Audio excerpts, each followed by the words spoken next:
And in Ethiopia, 6 million people in Tigray have been under blockade by Ethiopian and Eritrean forces for almost 500 days, sealed off from the outside world.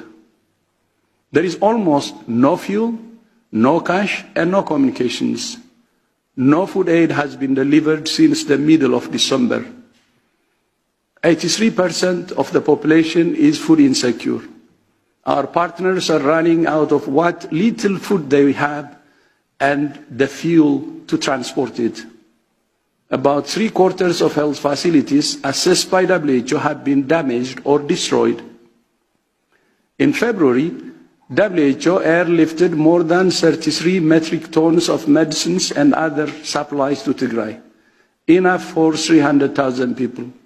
The first time we have been able to deliver supplies since July last year. In the past 2 weeks, WHO and our partners have distributed supplies to 65 health facilities in Tigray.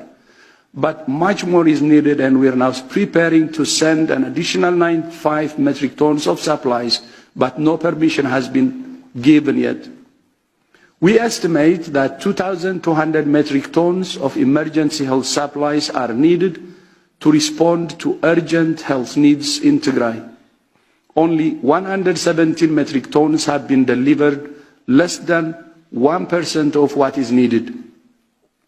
But with no fuel, even if we can get supplies in, getting them to where they need to go is very difficult or impossible.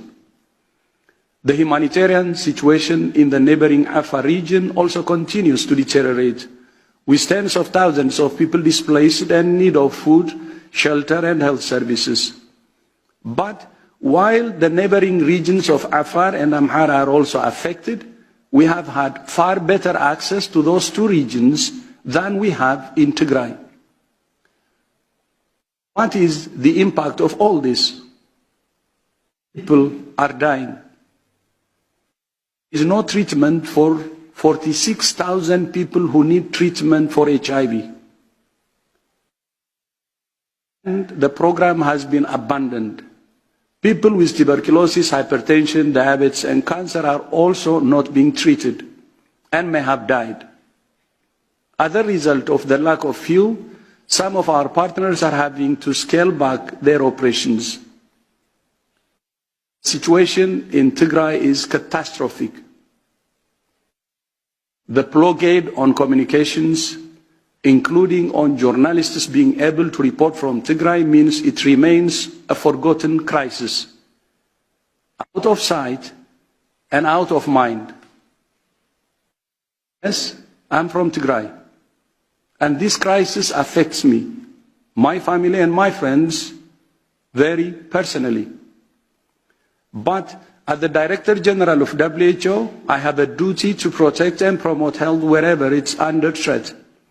And there is nowhere on earth where the health of millions of people is more under threat than in Tigray.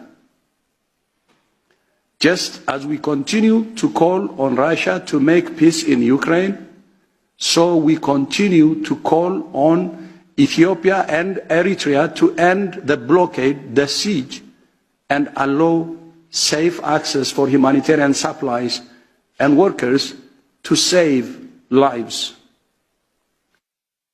This is the only solution in Ukraine, Yemen, Afghanistan, and Ethiopia. Christian, back to you.